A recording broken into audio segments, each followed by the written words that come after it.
And I've lived my musical life in the interviewing 35 years in that philosophy. I listen to anything and everything. I'm like a heroin addict for music, still am.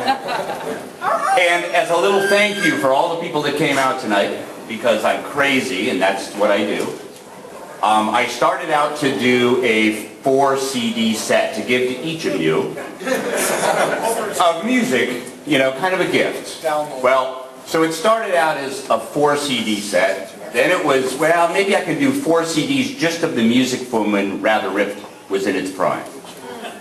But you couldn't even do that. I made a list of the artists. There had to be one song by each of these artists. Like, there had to be Bowie's song, there had to be, and when I made the list of Genesis, it wouldn't fit on 4 CDs.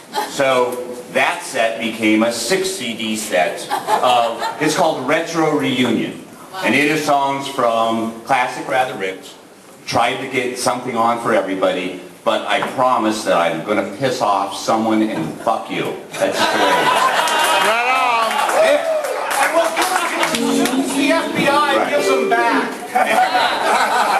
And then I thought, well, but that's kind of stupid because, certainly tonight we're living in the past. That's it. But if Rather Ripped was still in business and we were still doing it, what would, I know. Dedicatedfull.com. We all know what I'm talking about. Yeah. No, we're not talking about the internet, we're talking about being able to go somewhere where you can talk to a real person. But, so then I thought, well, if Rather Ripped was still in business, what would we be listening to? What would be the groups that, we would be into? So, then I thought about that and I said, well, shit, I can't give them just the past, I gotta give them something to the future. So that's a 4 CD set. So we're talking a 10 CD set. I ask only this because I've spent the last month and a half of my life, every free moment making these damn things. Don't take more than one for the same household. I mean, I will set up a table over here and I'll pass them out. It's a 10 CD set. Enjoy. Yeah! We gonna hear from Russ? What about Russ? Russ, say something. Come on. Say something. He's crazy, huh? That's why I brought him in. What can I say? Too much time on his hands. So we wanted to read a couple of notes we got from folks who couldn't come to the party. The first one, probably the furthest person away. This comes from Dubai. I think sums up the Rather Ripped spirit. So Michael Jackson? He says, I fondly remember my first trip over the threshold of Rather Ripped and seeing the New York Dolls under a sign that said, if you don't like this, you don't like rock and roll. So true. Thanks for continuing and enhancing my musical education during my necessarily extended years at Cal. The sweetest thing my daughter ever said to me is, Dad, your music isn't bad. It just needs to be played really loud. I will join you in an anticipated moment of really loud music for Buster. Now if I could only find some sadistic Mika. Sincerely yours, Bill Ayers. Bill Ayers! Yeah, Bill Ayers. Never Bill. So we got one more. I should point out, I think the sadistic Mika is in the sets. Yeah. Dear Rather Ripped, thanks for the heads up and the remembrances. It will be a long shot if we're in the vicinity, but do let me know the date and time in case the stars align. And after some 4 decades, me and Patty always remember the kindness and respect we were shown when we played upstairs at Rather Ripped and the beginnings it meant for all of us. Say hi to the gang and happy anniversary. Best always, Lenny K.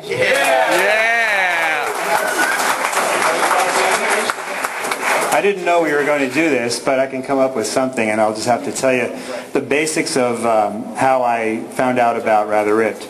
And I had basically bought a few records from the Dedicated Fool, and I was working for a short time for a charcuterie in Berkeley called Pig by the Tail. All I did was talk about music, and they said, you know, you really should be over at the record store because we're really tired of hearing about all these bands that you like. So we're going to introduce you to a guy named Russ. So Russ says, okay, yeah, you need to come in for an interview. And I come up for the interview, but it turns out it's the same night that Tom Petty and the Heartbreakers are coming to the store to celebrate the release of their first album. So it's not really a big in-store appearance. So I get there and I go, I'm here for a job interview, and Russ says, oh, I forgot to tell you, we have this in-store right now, we can't do it. So Tom says, I'll interview him. So Russ says, yeah, go upstairs and talk to Tom. Now, at the time, punk rock was just getting started, and I was afraid of not getting the gig because I'm talking to a long-haired blonde guy with a leather jacket on, and I'm thinking, uh-oh, what am I going to say? I can't say the Ramones, I can't say Patti Smith is about anything. So he goes, what are your two favorite bands? And I'm just, better appease him. I say the Beatles and the Stones. So he goes, okay, so if you could pick one thing you liked about the Beatles, what would it be? And I said, they scream in harmony. And he goes, you have the gig. The next day, I get a call from Russ saying, that wasn't a formal interview. You're going to have to come in for another one. Next day I come in, I meet Paul Halleman. Oh, no! Who asked me 2 questions, and he says, you're in. And that was it.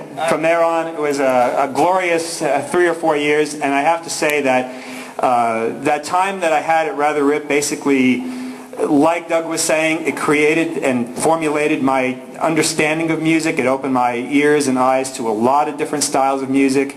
I taught my kids how to appreciate a lot of different styles of music. And to me, it wasn't about a trend, although I thought I was a punk rock guy in those days. You know, we all go through phases. You know, it was just a great experience, and it's really the core and probably the best gig I ever had in my life. So it's great to see everybody here that came to the store, and it's just a great experience. I should stop there.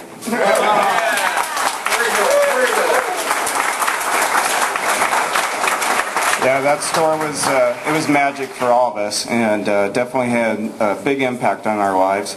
Last summer, when it was at the end of last summer, Jeff and I went to a reunion for a record distributor that we worked at post Rather Rip, and they had a reunion. There was about 27 people or something that showed up. We had a quick little lunch, and you know, at that time I was thinking, you know, we should do something for Rather Ripped. You know, it's like, gosh, that was such a big impact for us, you know.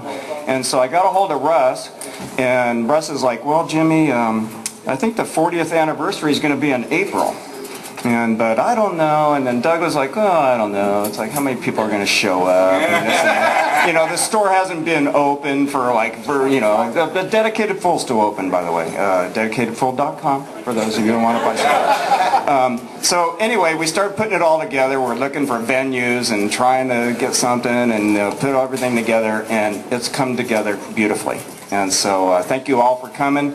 It's a great experience to see everybody. And next up is the Rave-Ups.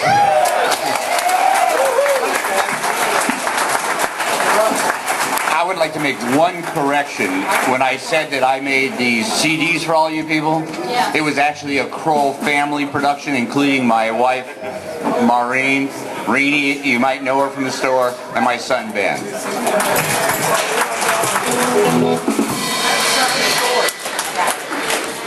Hey,